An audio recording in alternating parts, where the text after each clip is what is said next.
Aujourd'hui est un jour spécial parce que nous commémorons quelque chose. Si nous le commémorons, ça doit être un jour spécial. Le fait de venir, de se rassembler un dimanche, ce n'est pas anodin. C'est justement pour se commémorer, pour se rappeler plutôt ce jour de victoire.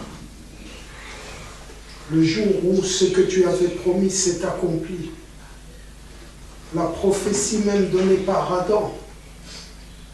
Oh Dieu, l'homme quittera son père et sa mère et il s'unira sa femme. Les deux deviendront une seule chair.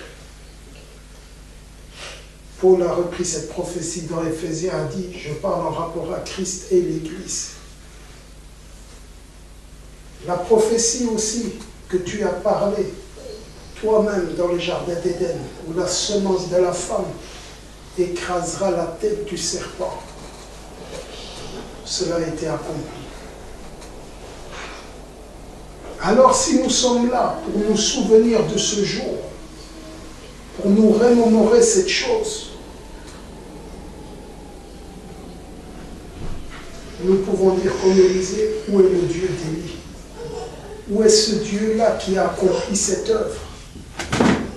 Quand nous voyons le peuple d'Israël, le peuple juif, qui présentait toujours le Dieu qui les avait fait sortir de l'Égypte, en se souvenant de ce qu'il avait accompli en ce temps-là, et croyant qu'il est le même hier, aujourd'hui, éternellement.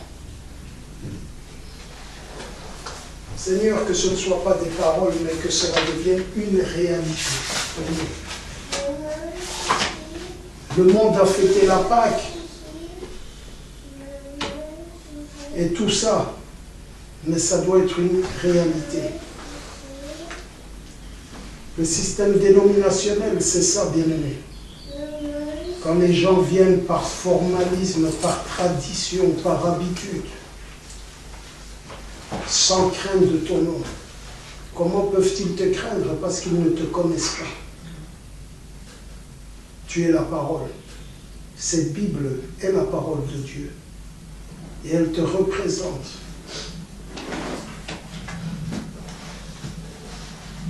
Mais tu as dit qu'on verra à nouveau cela. Qu'il en soit ainsi, Père bien-aimé. Car il n'y en a qu'un qui est digne. C'est toi. Il n'y en a qu'un que nous devons honorer, c'est toi. Il n'y en a qu'un que nous devons respecter, c'est toi. Mais regarde toutes les choses que nous honorons, toutes les choses que nous respectons, toutes les choses que nous craignons. Mais qu'en est-il de toi? Nous te méprisons, Seigneur. Tu l'as déjà dit dans Malachie, quand les gens disent que la table de l'Éternel est méprisable. La manière dont nous nous approchons démontre ce que nous croyons. Mais tout ça, ce sont des choses que tu avais annoncées d'avance. Et voilà pourquoi heureux sont ceux qui voient. Parce que ce sont des choses qui nous indiquent l'heure dans laquelle nous sommes. Et c'est un temps qui doit nous amener plus de crainte. Oh Seigneur, miséricorde, Père. Il y a tellement de choses qui se passent, qui se sont passées. Et dans cela, on est tenté de plusieurs manières à agir, à parler, à réagir. Mais quand on regarde vers ta parole et qu'on comprend ce qui se passe, cela amène la crainte, ô Dieu. Parce que tu es Dieu et tu ne changes pas. C'est pourquoi en ce jour, bien-aimé, tout comme les autres jours, nous avons encore besoin de toi. En cet instant, nous avons encore besoin de toi. Pour ma part, Seigneur, j'ai un besoin, c'est d'être effacé totalement. Que dans la pensée des hommes, dans la pensée des personnes qui écoutent que je ne sois plus. Parce que si dans leur pensée, ils voient un homme tout simplement parlant, alors le but a été manqué. Mais s'ils arrivent à entendre ta voix, alors la grâce est pour eux. C'est pourquoi, Seigneur, mets-nous totalement de côté. Et ton prophète nous a dit que le don, c'est la capacité à l'homme de se mettre de côté. Donc il faut que l'homme désire être hors de la scène. Mais qu'en est-il aujourd'hui? Quand nous avons quelque chose, nous voulons que le monde le sache. Nous voulons que notre nom soit grand. Nous voulons que notre nom soit connu. Alors qu'il n'y a qu'un seul nom qui devait être connu. C'est le nom de Dieu. C'était un nom qui a été mystérieux pendant des générations. Et au temps de la fin, il a été révélé. Et nous devons faire connaître le nom de Dieu. C'est notre Seigneur Jésus-Christ. Oh Dieu, garde-nous humbles, Seigneur, car c'est le seul moyen pour entrer dans ta gloire. Car l'humilité précède la gloire. Si la gloire vient, l'humilité est là. Si nous avons l'humilité, alors c'est la clé pour entrer dans la gloire. Mais si nous avons l'orgueil, c'est la clé pour la ruine. C'est ta parole qui le dit. Et c'est toi qui la confirmes. Voilà pourquoi, Seigneur, puissions-nous écouter humblement ta parole et nous y soumettre. Fais-nous grâce en ce jour alors que nous t'avons prié au nom du Seigneur Jésus-Christ. Amen. Je vous salue encore dans le Seigneur Jésus-Christ. Au nom du Seigneur Jésus-Christ. Nous allons lire un peu dans la voix.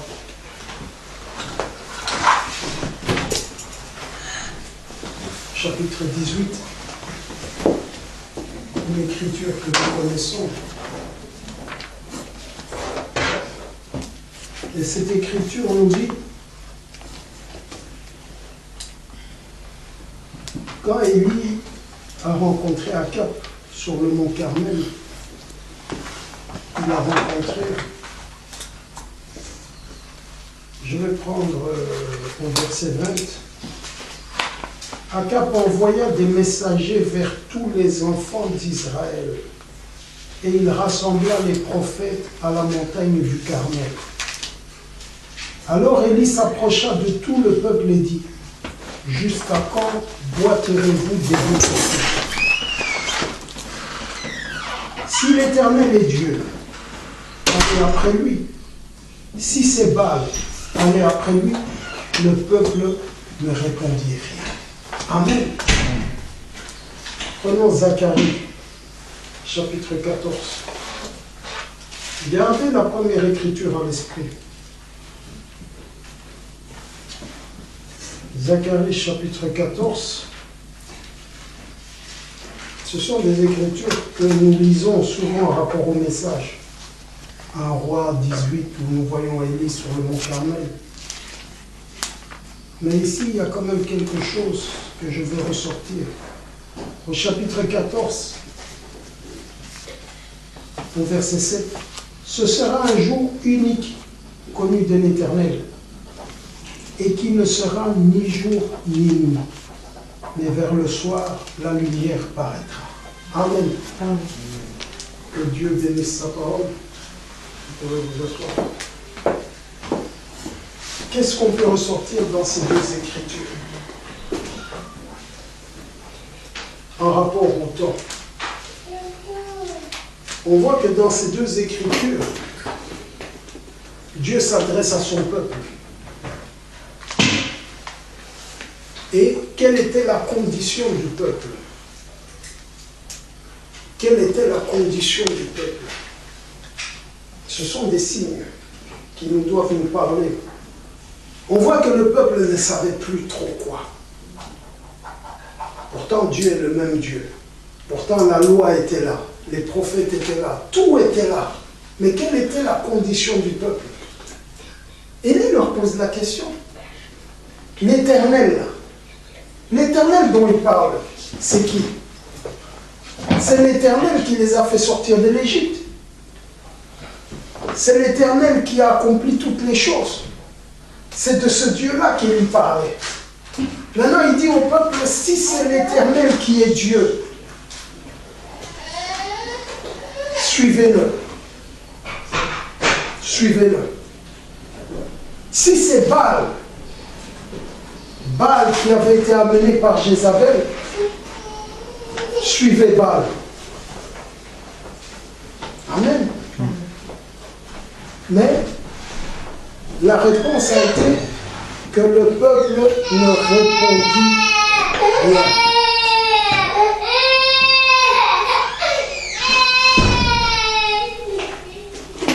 La réponse a été que le peuple ne répondit rien. Et dans Zacharie, on nous dit que ce sera un jour unique, seulement connu de l'Éternel. Matthieu 24 parle aussi de ça. Pour ce qui est de jour ou de l'heure, personne ne connaît. Amen.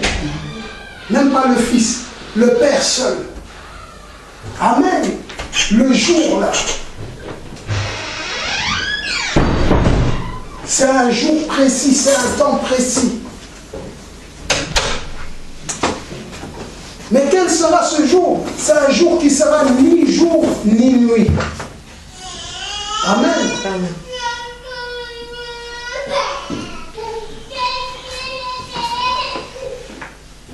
Un temps de confusion. Amen. Un temps de confusion. Donc Dieu a annoncé quoi? Qu'il y aura un temps de... Mais au temps du soir, il y a un jour, mais au temps du soir. Le soir de quoi? Le soir de quoi? Le soir du jour. Un jour de confusion, un temps de confusion, mais au temps du soir, la lumière paraîtra. Amen. Donc ça démontre quoi? Ça démontre que le peuple va passer par un temps de confusion. Parce que la Bible le dit. Et Dieu ramène le passé. On a vu ça au temps d'Élie. Amen. Posez-vous d'abord la question. Moi, suis-je dans la confusion ou suis-je dans la lumière? Amen. Amen. Il faut être sincère avec Dieu. On ne peut pas tromper Dieu. Il faut arrêter un peu de croire n'importe quoi. Ou de dire n'importe quoi, ou de faire n'importe quoi. Amen. Entre nous les hommes, là, on peut. Mais Dieu, arrêtons un peu. Amen. Moi, je vous dis, le peuple est dans la confusion. Parce que Dieu a dit qu'il en serait ainsi. Amen. Amen. Amen. Alors, la question est, pourquoi la confusion est-elle là? Première question. Et deuxième question, quelle est la solution que Dieu a donnée pour que cette confusion soit dissipée? Amen. Donc je reconnais d'abord la confusion, parce que Dieu a dit qu'il en serait ainsi. Mais comment cette confusion est-elle apparue? Pourquoi cette confusion est-elle apparue? Amen.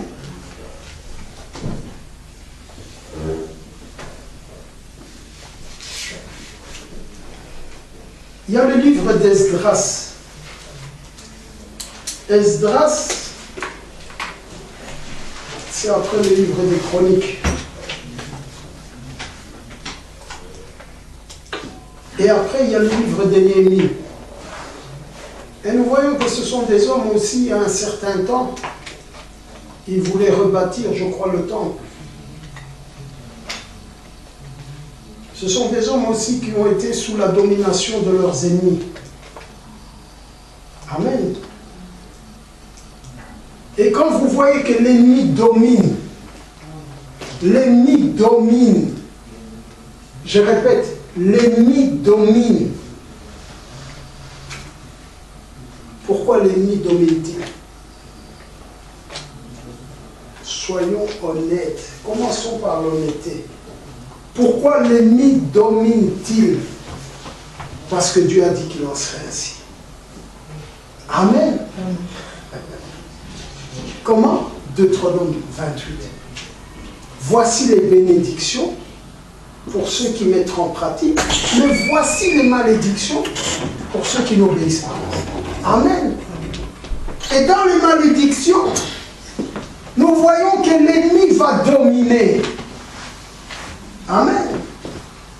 Je m'adresse un peu à vous qui avez un travail à faire. Comment voir les choses? Il y a des choses qui sont là et elles ne viennent pas par hasard.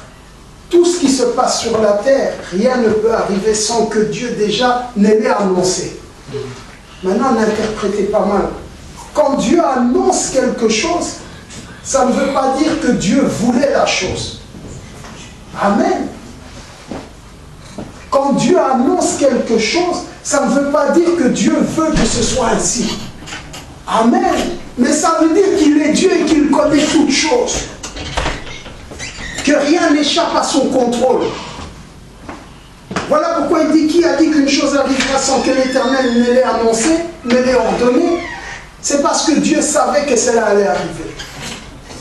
Et Dieu sait que quand le peuple est rebelle, il dit à un moment, l'ennemi va dominer sur toi. Pas seulement dominer, mais il va t'amener en captivité dans son pays. Allez lire ça dans Deutéronome.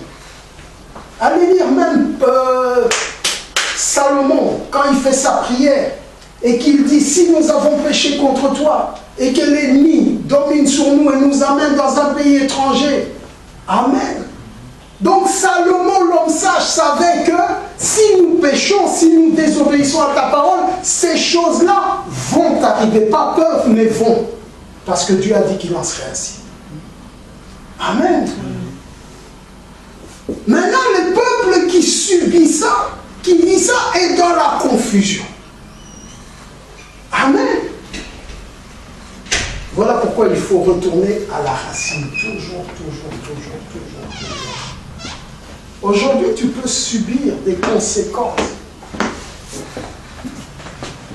Mais les conséquences que tu subis, tu vas regarder, mais hier, je n'ai pas péché. La semaine passée, je n'ai pas péché. Il y a un mois, je n'ai pas péché. Amen. Les conséquences sont toujours en rapport au péché non confessé. Même 10 ans. Amen. Même 10 ans. Non confessé. À un moment, Dieu doit régler les comptes. Amen. Allez dans Exode 32. Dans Exode 32, Israël a fait le veau d'or. Dieu a dit à Moïse, je vais détruire. Moïse a intercédé. Moïse s'est jeté dans la brèche. Et Moïse a dit, non, ne détruis pas. Si c'est là, efface-moi de mon livre. Efface-moi de ton livre. Dieu a dit, c'est celui qui a péché contre moi que je vais effacer. Maintenant, Dieu lui dit d'avancer, d'aller avec le peuple. Mais il dit quoi? Au jour de ma vengeance. Amen. Ça veut dire qu'il y a un jour de la vengeance de Dieu où Dieu règle les comptes. Amen. Vous prenez Ésaïe 61, que Jésus a pris dans Luc 4, en disant « L'Esprit du Seigneur est sur moi pour libérer les captifs ». Frère Branham nous prend cette écriture dans aujourd'hui, cette écriture est accomplie. Il dit ça, c'est la première partie que Christ a amenée. Une année de grâce, un jour de grâce. Mais la seconde partie, il l'a laissée. Mais quand Branham a pris, il a lu la seconde partie. Ésaïe 61. Nous devons parler de la part de Dieu. Dieu, c'est cette Bible. Beaucoup de gens parlent, mais ils ne connaissent pas Dieu. C'est pour ça qu'il y a la confusion. Et si c'est la parole de Dieu, comment saurons-nous que c'est la parole de Dieu? Deutéronome 18 nous dit, si celui qui parle là, je viens confirmer ce qu'il dit, alors sachez que c'est moi qui ai parlé. Mais si je ne confirme pas, n'ayez pas peur de lui. Ésaïe 61, il dit, l'Esprit du Seigneur, l'Éternel est sur moi, car l'Éternel m'a oint pour porter de bonnes nouvelles aux malheureux. Il m'a envoyé pour guérir ceux qui ont le cœur brisé, pour proclamer aux captifs la liberté et aux prisonniers la délivrance, pour publier une année de grâce de l'Éternel et un jour de vengeance de notre Dieu. Ça va de pair, hein? Grâce, vengeance. Amen. Le jour de grâce, là, pour Israël, c'était le jour où il a dit appliquer le sang et manger l'agneau. C'était la grâce, n'est-ce pas? Mais ce même jour était un jour de vengeance pour Pharaon. N'est-ce pas? Le même jour, grâce pour Israël. Comment ils avaient la grâce? Parce qu'ils ont appliqué les instructions pour être sous la grâce. Merci Seigneur. Ce n'était pas un jour de grâce, c'était un jour de vengeance. Mais dans le jour de vengeance, il y avait un moyen d'obtenir la grâce. Amen. Et qu'est-ce qui leur donnait la grâce? Appliquer le sang. Amen. Lot a reçu la grâce au jour de vengeance. Dieu est descendu pour se venger du péché de Sodome. Amen. Mais comment est-ce que Lot a obtenu la grâce? Il a écouté la voix de l'ange. Rahab a obtenu grâce au jour de vengeance. Dieu est arrivé à Jéricho pour détruire. Mais comment est-ce que Rahab et sa famille ont obtenu la grâce? Ils ont appliqué le signe. Oh Seigneur. Amen. Mais c'était un jour de vengeance. C'était un jour où Dieu venait régler les comptes. Ézéchiel chapitre 9 nous dit la même chose. Il dit à celui qui a l'écriteau, va, applique un signe sur ceux qui gémissent et qui soupirent, pas qui se réjouissent, pas qui envient, pas qui désirent les abominations de ce monde. Amen. Mais aujourd'hui, l'Église est séduite par le monde. Les gens ambitionnent ces choses. Ils disent, oh mon Dieu. Mais la grâce était pour ceux qui gémissaient, qui soupiraient, qui ne supportaient pas ça. Va les s'aimer. Voilà la grâce pour eux. Mais tout de suite après, les autres sont passés avec l'instrument tranchant. C'était quoi? Jour de vengeance. Et il a dit quoi? Commencez par mon sanctuaire. Amen. Nous, les hypocrites du message. Je le dis et je le répète. Et oh Seigneur. Je crois en ce que je dis. Parce que la Bible dit, nous allons proclamer le jugement va tomber, le jugement, regardez les signes du jugement. Oh Dieu nous avait envoyé un prophète. Mais la Bible dit, le jugement commence par la maison de Dieu. Amen. Amen. N'attendez pas les signes du jugement à l'extérieur. Ça commence à l'intérieur. Amen. Parce que Dieu est fidèle à sa parole. Est-ce que vous comprenez? Alors le peuple était dans la confusion. Et c'est pour ça que je dis dans Esdras, on voit même quand il fait sa prière, chapitre 9, au verset 5. Puis au moment de l'offrande du soir, je me levai du sein de mon humiliation, avec mes vêtements et mon manteau déchiré, je tombais à genoux, j'étendis les mains vers l'Éternel mon Dieu et je dis, mon Dieu, je suis dans la confusion. Amen. Et j'ai honte, ô mon Dieu, de lever ma face vers toi, car nos iniquités se sont multipliées par-dessus nos têtes, et nos fautes ont atteint jusqu'aux cieux. Vous voyez l'attitude? Comme est-il venu? Il n'y a pas de honte. On commet iniquité sur iniquité. L'iniquité, le prophète nous dit, c'est quoi? C'est quand tu sais ce que tu dois faire et que tu ne le fais pas, c'est une iniquité. Amen. L'attitude, il était dans la confusion et la honte. Depuis le jour de nos pères, nous avons été grandement coupables jusqu'à ce jour.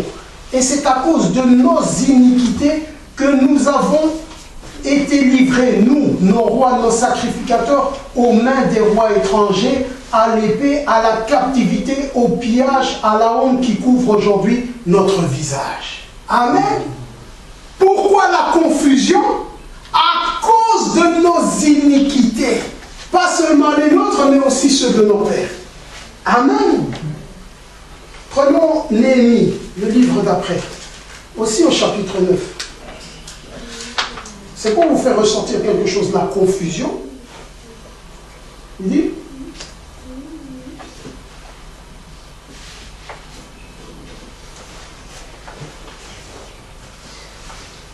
pourrez lire tout le livre, mais je veux simplement lire une partie au verset 2.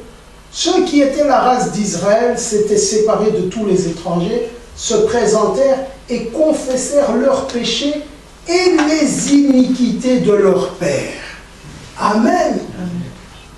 Donc les conditions dans lesquelles nous sommes captifs, c'est à cause de nos péchés et des péchés de nos pères. Amen. Mais au temps du soir, la lumière paraîtra. Amen.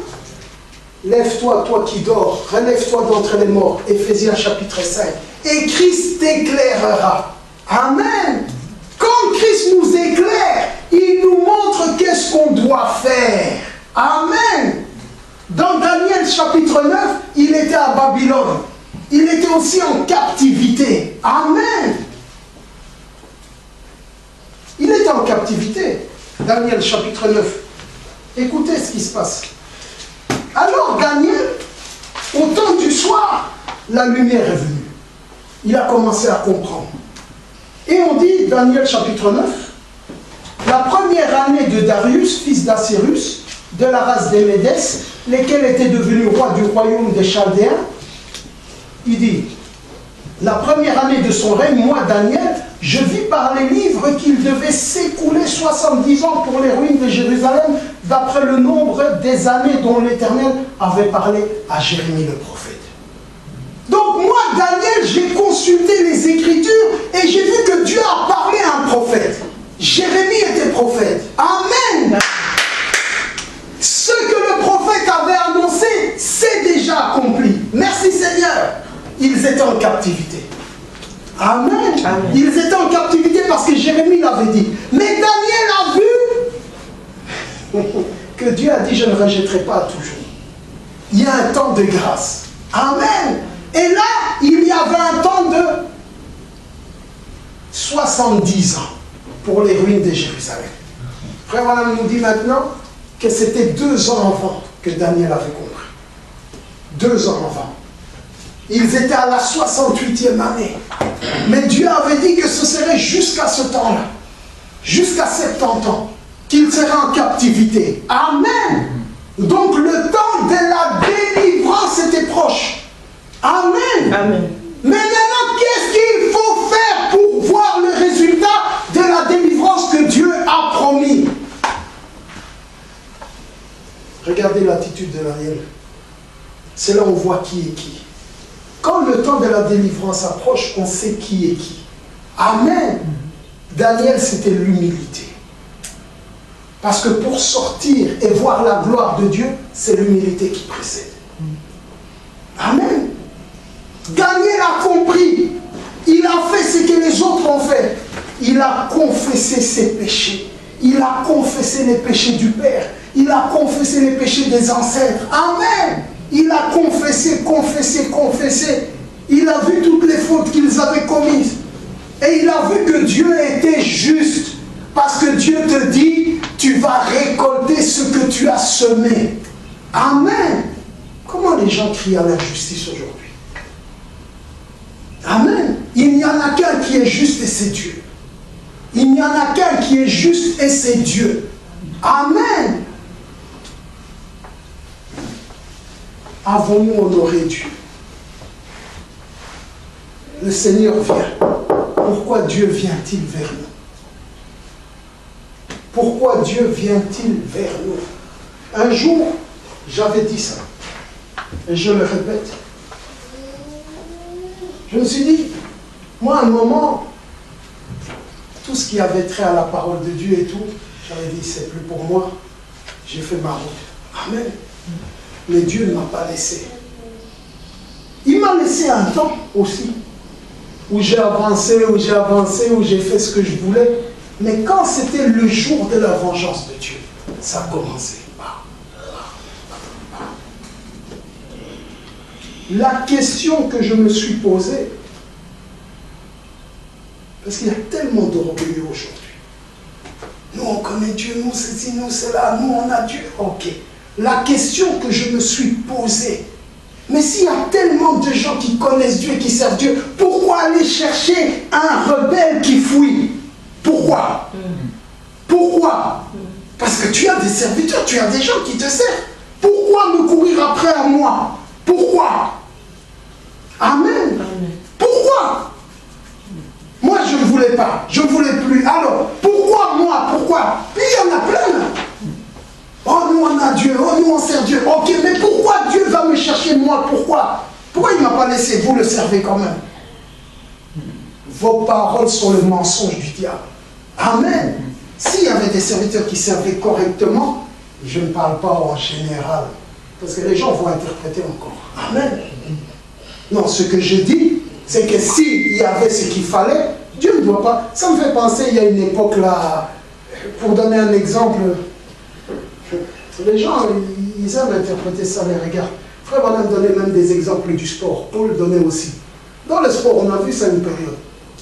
On voit une équipe de foot, ils ont des jeunes et tout, et puis ils vont rechercher des vieux qui ont laissé. Pourquoi? C'est parce que les jeunes étaient incapables. Sinon, vous n'allez pas rechercher. C'est qu'il y a un problème là. Amen. Amen. Ça veut dire, moi, si on vient me rechercher, c'est qu'il y a un problème. Amen. Amen. Il faut reconnaître les choses, et c'est la vérité, c'est qu'il y a un problème. Oh, nous sommes pareils, nous ne sommes pas pareils. Amen. Amen. Et je l'affirme, nous ne sommes pas pareils. Amen. Oh, lui, il se tient dans son coin parce que nous ne sommes pas pareils. Jean n'était pas pareil à tout le système qui était là établi. Il était là où Dieu voulait qu'il soit. Amen. Amen. Parce qu'il avait un plan que Dieu lui avait donné et c'était à ça qu'il devait s'en tenir. Amen. Amen. Qu'est-ce que Jean prêchait? La repentance. Aujourd'hui, les gens ne connaissent pas la repentance. Amen. Les gens ne connaissent pas la repentance. C'est la base de l'évangile. C'est la base. C'est la chose qui nous a été donnée avec le christianisme.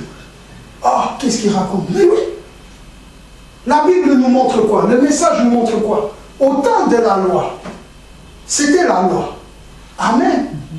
C'était la loi. C'était la loi. Qu'est-ce que tu dois faire? Tu as péché. Oui, on sait que tu as péché. Apporte un agneau. Confesse tes péchés sur l'agneau. Okay. Amen. Où est la repentance? Tu as confessé. Amen. Mais le péché n'est pas ôté, il est couvert. Voici l'agneau de Dieu qui ôte le péché. Amen. Mais celui qui précède l'agneau pour qu'il ôte le péché, c'est Jean, prêchant la repentance. Amen. Pour que le péché soit ôté, il faut la repentance. Amen. Alors comment se fait-il? Les gens confessaient, c'était les gens de la loi. Mais le péché revenait. Pas de repentance. Confession sans repentance. C'est quoi la repentance? Alors les gens doivent se poser la question, c'est quoi la repentance? Oh, je me suis repenti. Est-ce que tu as regretté amèrement dans ton cœur? Pour se repentir, il faut reconnaître son tort. Amen. Amen. Maintenant, on ne peut pas se reconnaître les uns vis-à-vis des autres. Ça, c'est l'orgueil des hommes entre les hommes. Mais en rapport à Dieu, parce que le juge, c'est Dieu. Le juge, ce n'est pas le frère, le juge, ce n'est pas la soeur, le juge, c'est Dieu. En rapport à Dieu, amen, nous avons péché contre Dieu. Nous avons péché contre la loi. Et Daniel allait dans les Écritures. Il voyait l'histoire. Dieu avait dit, ne vous alliez pas avec les dieux étrangers, ne faites pas ceci. Ils l'ont fait. Et quand ils l'ont fait, il y a eu les conséquences. Amen. Parce que Dieu a dit, si vous faites ça, il y aura ça. Donc quand nous confessons et nous nous repentons, nous devons trouver la racine, le commencement de la chose. Amen. Amen. Et Daniel, pourquoi je suis arrivé à cette écriture? Il dit quelque part, regardez ici, il a commencé, et puis il dit au verset 3, je tournais ma face vers le Seigneur, Dieu, afin de recourir à la prière, aux supplications, en jeûnant et en prenant le sac et la cendre. Quand il y avait un ça ne va pas, l'attitude de Daniel changeait. Il ne continuait pas comme d'habitude. Amen. Aujourd'hui, ce n'est plus le cas. Les gens continuent comme ils continuent. Il n'y a pas une attitude changée. Je priais l'Éternel, mon Dieu. Je ne priais pas l'Éternel Dieu. Je priais l'Éternel, mon Dieu. Il avait une relation avec Dieu. Et je lui fis cette confession. Seigneur Dieu, grand et redoutable, toi qui gardes ton alliance et qui fais miséricorde à ceux qui t'aiment et qui observent tes commandements. Oh, je t'aime, Seigneur. Ceux qui t'aiment et qui observent tes commandements. La preuve que tu m'aimes, c'est que tu vas observer mes commandements. Amen. Pierre, m'aimes-tu? Paie mes brebis. Amen. Je vous donne un commandement nouveau, aimez-vous les uns les autres. Amen. Alors, si moi je vous ai aimé et que je vous ai lavé les pieds, lavez-vous les pieds les uns des autres. Ceux qui t'aiment et qui observent tes commandements. Oh, nous aimons la parole. Nous avons péché. Nous avons commis l'iniquité. Nous avons été méchants, rebelles. Nous nous sommes détournés de tes commandements et de tes ordonnances. Il n'a pas mâché ces mots. Amen. Parce qu'il savait que la parole dit, vous arriverez dans ces conditions si vous faites ça. Donc nous sommes dans ces conditions-là, c'est que nous avons fait ça. Là, il n'était pas dans la confusion. C'était clair. La lumière est venue. Il dit, nous n'avons pas écouté tes serviteurs, les prophètes, qui ont parlé en ton nom à nos rois, à nos chefs, à nos pères et à tout le peuple du pays. Nous n'avons pas écouté tes serviteurs, les prophètes. Amen. Élisée a dit aux gens là, nous allons chercher Élie. Il a dit, n'y allez pas. Ils sont quand même partis. Amen. Je vous avais dit, n'y allez pas. Amen. C'était la parole de Dieu. C'était la parole de Dieu.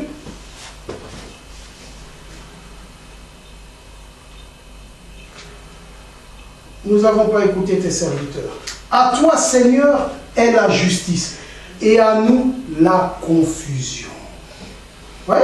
De face, en ce jour, et aux hommes de Juda, et aux habitants de Jérusalem, et à tout Israël, à ceux qui sont près, à ceux qui sont loin, dans tout le pays où tu les as chassés à cause des infidélités dont ils se sont rendus coupables envers toi. Coupable envers qui? Envers Dieu. Posons-nous une question. Moi, je suis croyant. Amen. Chacun se dit croyant. Moi, je suis croyant, car les croyants. N'est-ce pas? Croyant en qui? Donc, moi, le croyant, c'est moi qui obéis à Dieu. Amen. C'est ça. Hein? Le croyant, c'est celui qui obéit à Dieu. J'ai un différend avec toi, car Dieu me dit, fais ça. Mais Karl le fait autrement. Maintenant, moi, croyant, je vais obéir à qui? Je vais agir en fonction de ce que Dieu m'a dit ou en fonction de ce que Karl a dit ou Karl a fait. C'est moi le croyant. Je suis croyant en Dieu et je vais obéir à Dieu et je ne vais pas subir les influences de Karl. Amen. Amen. Et c'est ce que nous faisons tous. Parce que lui a fait, je fais aussi. Parce que lui a dit, j'ai dit aussi. Parce que lui critique, je critique. Amen. Parce que lui se fâche, je me fâche. Est-ce que Dieu m'a dit ça? Amen. Si lui c'est un incrédule que Dieu a placé à côté de moi pour me faire chuter, j'ai obéi à qui? À Satan. C'est moi qui suis le croyant. Amen. Moi, je suis convaincu d'être croyant. Qui me prouve que l'autre est croyant ou que l'autre est croyant? Mais par là, oh Jésus, par mes actes, par mes paroles, j'ai montré que je ne suis pas croyant. Confusion. Mais qui nous regarde? Dieu sur son trône. Dieu nous regarde. Dieu nous observe. Amen, tous. Parce que nous disons tous, Seigneur, nous te croyons. Dieu dit, Satan, il dit, je vais aller les secouer un peu. Parce qu'ils disent qu'ils te croient. Dieu dit, vas-y. Dieu est sur son trône, il dit, vas-y. Amen. Alors on découvre des rebelles, on découvre des méchants, mais très peu de croyants. Amen. Mais Daniel a compris l'heure dans laquelle il était. Et il a compris que ces choses-là devaient arriver. Amen. Frère Branham a prêché les choses qui doivent être. Les disciples sur le chemin d'Emmaüs étaient dans la confusion. Parce que Jésus avait été arrêté. Mais pourtant, Jésus leur avait annoncé. C'était dans la Bible et Jésus lui-même leur avait annoncé que cela allait arriver. Amen. Est-ce qu'ils étaient croyants? Incrédules. La preuve, c'est quand la chose que Dieu a dit qu'il allait s'accomplir, ils étaient dans la confusion. Ça prouve quoi? Qu'ils ne croyaient pas encore. Amen. Amen. Amen. Parce qu'ils étaient dans la confusion. Mais pourtant, ce qui se passe, c'est exactement ce que Dieu a dit qu'il serait.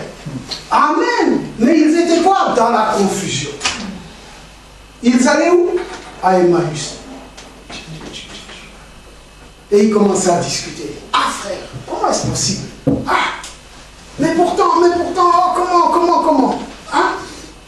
Vous avez oublié tout ce qui vous a été enseigné depuis toutes ces années. Amen. Est-ce que vous vous suivez là? Tout ce qui vous a été enseigné pendant toutes ces années. Quand l'accomplissement est venu, le temps fixé par Dieu, l'accomplissement, Jésus crucifié, confusion. Mais n'est-ce pas ce qui avait été annoncé? Alors Jésus vient. Ils n'ont même pas reconnu Jésus. Jésus vient pour conseiller, ils ne reconnaissent pas Jésus. Amen. Ah frère, toi, qu'est-ce que tu veux dire? Tu ne sais pas. Toi, tu ne sais pas, toi, frère. Tu ne sais pas ce qui s'est passé. Alors Jésus pose la question, quoi? Qu'est-ce qui s'est passé? Amen. Amen. Pourquoi êtes-vous dans cet état? Amen. Pourquoi êtes-vous agité comme ça? Pourquoi êtes-vous troublé comme ça? Mais toi, tu ne sais pas, tu ne vois pas ce qui se passe. Qu'est-ce qui se passe? Mais tu ne vois pas ça, tu ne vois pas ça, tu ne vois pas ça. Oh, homme sans intelligence, lent à croire ce qu'ont dit les prophètes. Vous n'êtes pas croyants. Amen. Alors il leur démontre par les Écritures tout ce qui avait été annoncé qui devait s'accomplir. Amen. N'est-ce pas? Regardez autour de vous tout ce qui s'accomplit. Le jugement commence par la maison de Dieu. Amen. C'est nous que Dieu veut voir parfait. Est-ce que vous voulez être parfait? Frère Branham, prophète de l'âge, Dieu lui dit, viens voir de l'autre côté. Et quand il est revenu, il dit, l'amour parfait, sinon on n'entre pas. Il y a des gens qui veulent passer par la fenêtre. Il n'y a pas de fenêtre, il faut passer par la porte. L'amour parfait. Et nous voyons les signes, les événements, nous nous approchons de quelque chose. Mais ce n'est pas ce qui est autour qui compte, c'est ce qui est à l'intérieur. Dieu vient chercher quelque chose qu'il reconnaît à l'intérieur. C'est où? C'est où? C'est où? C'est encore temps. Il est encore temps de se jeter aux pieds de Jésus, d'implorer sa miséricorde pour mes péchés à moi. Peu importe l'autre, s'il ne le fait pas, c'est moi qui veux partir. Amen. C'est moi qui veux partir.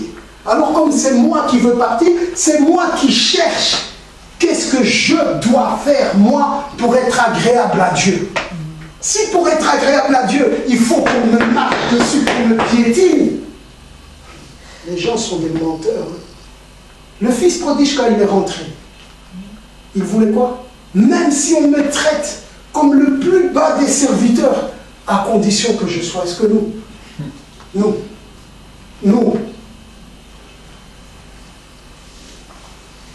ah Seigneur, miséricorde. Alors Daniel, il dit, Seigneur, à nous la confusion de face, à nos rois, à nos chefs et à nos pères, parce que nous avons péché contre toi. Amen. Auprès du Seigneur notre Dieu, la miséricorde et le pardon, car nous avons été rebelles envers lui. Voyez les confessions de Daniel. Là où je voulais en venir maintenant, c'est au verset 20. 9, 20. Je parlais encore, je priais, je confessais mon péché et le péché de mon peuple d'Israël. Je ne confessais pas que mon péché, mais je confessais aussi les péchés de mes frères et de mes sœurs. Amen. De mon peuple Israël. Amen. Qu'est-ce qu'il était en train de faire? Amen. Je confessais mes péchés et les péchés du peuple. Il confessait peut-être ses péchés, rien ne s'est passé. Confessait peut-être les péchés du peuple, des pères, rien ne s'est passé. Mais quand il était occupé à confesser ces péchés-là et ceux du peuple, et je présentais mes supplications à l'Éternel mon Dieu en faveur de la sainte montagne de mon Dieu, amen, j'intercédais donc. Je parlais encore dans ma prière quand l'homme, Gabriel, que j'avais vu précédemment dans une vision, s'approcha de moi d'un vol rapide au moment de l'offrande du soir. Toujours l'offrande du soir, hein? Au temps d'Élie, offrande du soir. Là-bas, Esdras, Néhémie, il m'instruisit et s'entretint avec moi.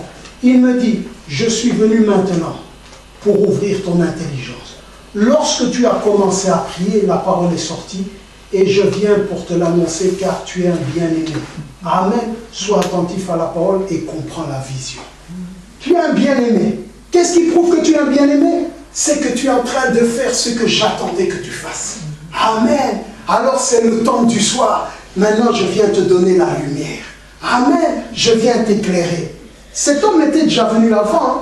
Écoutez la parole qu'il lui avait dit avant. Parce qu'il dit, l'homme que j'avais vu, Gabriel que j'avais vu précédemment, c'était quand? C'est dans... Excusez un peu que je retrouve un peu cette écriture. Non, c'est plus bas. C'est pas avant, c'est plus bas que je voulais arriver. Ici dans Daniel 10, il lui dit, au verset 12, il me dit, Daniel, ne crains rien, car dès les premiers jours où tu as eu le cœur, tu as eu à cœur de comprendre et de t'humilier devant ton Dieu, tes paroles ont été entendues, et c'est à cause de tes paroles que je viens. Quelle était l'attitude de Daniel? Il s'est humilié devant Dieu, il avait à cœur à comprendre. Comprendre quoi? Le plan de Dieu. Comprendre qu'est-ce que Dieu faisait. Comprendre qu'est-ce que Dieu voulait. Amen. Amen. Pas qu'est-ce que moi je veux. Amen. Qu'est-ce que Dieu veut. Et on lui dit, dès que tu as eu le cœur à comprendre, dès que tu t'es humilié, amen, je suis venu pour t'annoncer la chose. Toi, Daniel, le bien-aimé. Comment est-ce qu'il a eu le cœur à comprendre? Il a sondé les Écritures. Il a vu ses péchés. Il a vu les péchés du peuple. Il a confessé. Il a cherché à voir qu'est-ce qu'il pouvait faire dans cette histoire. Amen. Alors, la lumière est venue. Qu'en est-il de nous? Qu'en est-il de nous? Ce qui se passe, Frère Branham nous dit, les esprits ne meurent pas. Si nous sommes attentifs, nous voyons simplement la parole qui se confirme. Il y a quelque temps, on avait touché ce que nous avons besoin, c'est la voix. Élie est sorti quand il a entendu la voix. Amen. Le feu, le tremblement, le vent, il n'est pas sorti. Mais ça a précédé la voix. Alors on a traversé des vents, on a traversé des tremblements, on a traversé des fournaises. Beaucoup de choses se sont passées, rien que dans ces temps-ci. Beaucoup. Mais ça précède quoi? La voix. Qu'est-ce qui a intéressé Élie? Les autres sont sortis quand il y a eu les vents. Ils sont sortis eux-mêmes pris dans les vents. Les autres sont sortis quand il y a eu les tremblements, eux-mêmes ruinés. Amen. Les autres sont sortis quand il y a eu la fournaise, eux-mêmes consumés. Amen. Mais Élie, il est resté. Il avait besoin d'entendre la voix de Dieu. Amen. Et nous? On était aussi tentés de bouger. On était aussi tentés d'agir. On était aussi tentés de parler. Mais Dieu, dans sa miséricorde, il a fait quoi avec Moïse? Moïse dit, si j'ai trouvé grâce à tes yeux, parce qu'avec toute la confusion, là, Seigneur, est-ce que je suis dans ta volonté? Et ce que je fais, c'est qu'il faut. Il y a des prophéties qui vont sortir, il y a des gens qui vont dire, il y a des ceci, cela, mais maintenant, qu'en est-il, Seigneur? Amen. Ce sont les questions qu'on doit se poser. Si on ne se les pose pas, il y a un problème. Si on ne se les pose pas, il y a l'orgueil. Amen. On doit dire, Seigneur, est-ce que je suis? Parce qu'il y a des réactions, il y a des ceci, il y a des murmures, il y a des plaintes, il y a des... Seigneur, qu'en est-il? Ce sont des choses qui doivent être. Alors si j'ai trouvé grâce à tes yeux, Seigneur, fais-moi voir ta gloire. Amen. L'humilité précède la gloire. Amen. Tu veux voir ma gloire? Je vais te faire passer par un chemin d'humiliation. Amen. Mais sache que ma gloire vient. Mais d'abord humilie-toi. Ne réagis pas. Ne parle pas. Ne laisse pas les vents t'emporter. Observe seulement. Et ouvre l'oreille. N'écoute pas toutes les voix. Entends ma voix. J'aime ça. Amen. Qu'est-ce qui s'est passé quand la gloire de Dieu est passée? Il a dit, Moïse, je vais te mettre sur un rocher. Amen. Moïse, je vais te mettre sur un rocher. L'église est bâtie sur la révélation. Et tout le monde vient, l'église est bâtie sur la révélation. Amen. Qu'est-ce qui se passe quand on est sur le rocher? Jacob était sur le rocher. Il a vu les anges. Amen. Il a vu les onctions. Il a vu les prophéties. Amen. Il était sur le rocher. Amen. Mais est-ce qu'il a vu la gloire de Dieu? Amen. Maintenant, Moïse, quand ma gloire va passer, je vais te mettre dans le rocher. Amen. Amen. Amen. Dans le rocher. Dans la révélation. Dans l'esprit. Amen. Et quand Moïse était dans le rocher, la main de Dieu l'a couvert. Et quand il l'a retiré, il a vu quoi? Le dos d'un homme. Amen. On peut interpréter ça de beaucoup de manières. Mais la chose que je voulais vous montrer dans le rocher. Quand Jacob n'était plus sur le rocher, mais dans le rocher, il a aussi vu un homme. Amen. Et cet homme lui a donné quoi? Son nom nouveau. Cet homme lui a donné quoi? Sa nouvelle nature. Amen. Cet homme lui a donné quoi? L'identité que Dieu avait pour lui. Amen. Merci Seigneur. Avant ça, ton identité n'est pas l'identité de Dieu. Tes paroles ne sont pas les paroles de Dieu. Tes actions ne sont pas les actions de Dieu tant que tu n'as pas été dans le rocher. Amen. As-tu été dans le rocher? Nous parlons tous, nous disons des choses, Dieu, Dieu, Dieu. As-tu été dans le rocher? Amen. Quelle audace de parler au nom de Dieu sans que Dieu vous envoie. Mais si nous observons la loi, oh Seigneur, que Dieu ait pitié. Que Dieu ait pitié. Sans la révélation, Proverbe 29, le peuple est sans frein. Heureux si quoi? Il observe la loi. Écoutez, quand vous ne connaissez pas la parole, soyez humble. Parce que le jour où vous mettrez face à la parole, attention. Amen. Dieu reste des fois silencieux. Alors vous croyez que comme Dieu est silencieux, il est d'accord. Mais quand Dieu parle, qui va résister? Amen. Écoutez, Proverbe 29, au verset 18. Quand il n'y a pas de révélation, le peuple est sans frein. Heureux s'il observe la loi. N'est-ce pas? Si tu n'as pas la révélation, tu risques d'aller à gauche ou à droite, extrémiste. Maintenant, ta grâce, c'est quoi? Observe la loi. Amen. Observe la loi. Amen. J'insiste, observe la loi.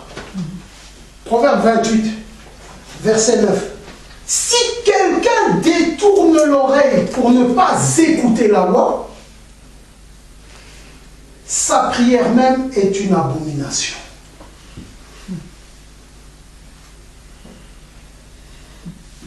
C'est la parole de Dieu.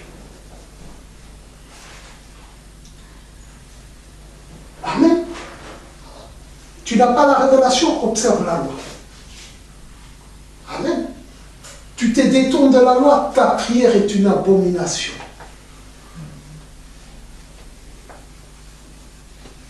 Oh, j'ai prié. Oh, Dieu m'a exaucé. Dieu a menti.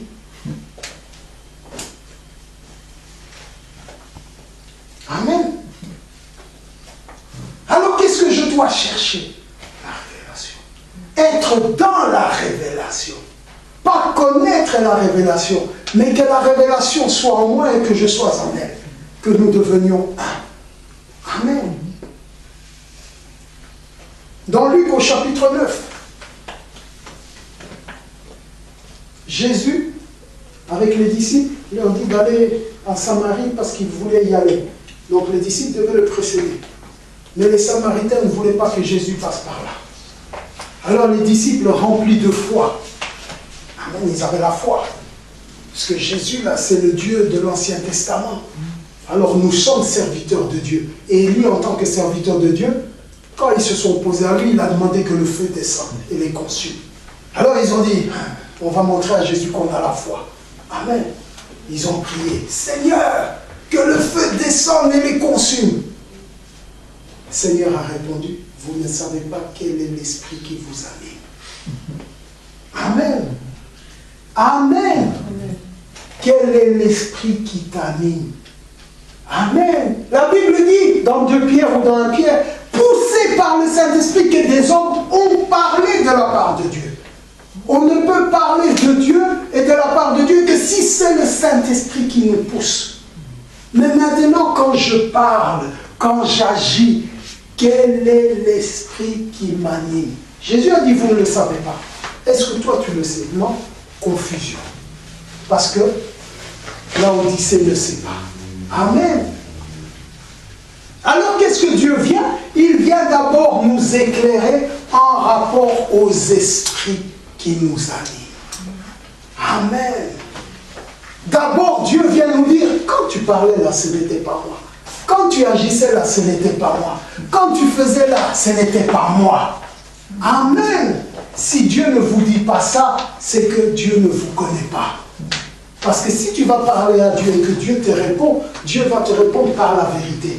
Et si c'est un esprit qui vient te confirmer ou t'encourager, retournons dans la Bible. 1 Roi 22. Amen. Dieu était sur son trône, l'armée était là, Akab a vu les Écritures, il a dit, ah, nous allons prendre Ramoth en Galate parce que c'est à nous. Il a appelé Josaphat, il a appelé les prophètes, et tout le monde a dit, alléluia, gloire à Dieu, on va amener le réveil dans ce pays. Hein? Amen. Dieu ne bénit pas ce qui est maudit. Amen. Frère Adam dit, le réveil. Comment vous allez amener un réveil alors que celui qui doit amener le réveil est lié? La parole est liée, la parole n'est pas libre. Le Saint-Esprit n'est pas libre. Le Saint-Esprit ne règne pas. Mais on veut amener le réveil. Les gens sont toujours dans le mensonge, dans l'hypocrisie, et ils viennent, on apporte le réveil. Regardez, les menteurs. Amen. Mais lui vient. Non, Michel vient. Je viens te faire voir. Viens voir le plan. Oh, j'ai vu Dieu sur son trône avec l'armée autour de lui. Il a dit, qui enverrai-je pour séduire Akab? Amen. Et un esprit est venu, il a dit, je serai dans leur bouche. Amen. Un esprit de mensonge. Vous ne savez pas quel est l'esprit qui vous anime. Amen. Amen. Mais Dieu sait. Amen. Amen. Et nous devons monter, nous les serviteurs, pour savoir. Frère Branham dit dans les 7 âges, il dit qu'on va arriver à un moment où on va discerner les 2 esprits qui agissent sous le chapiteau de l'Église. Amen.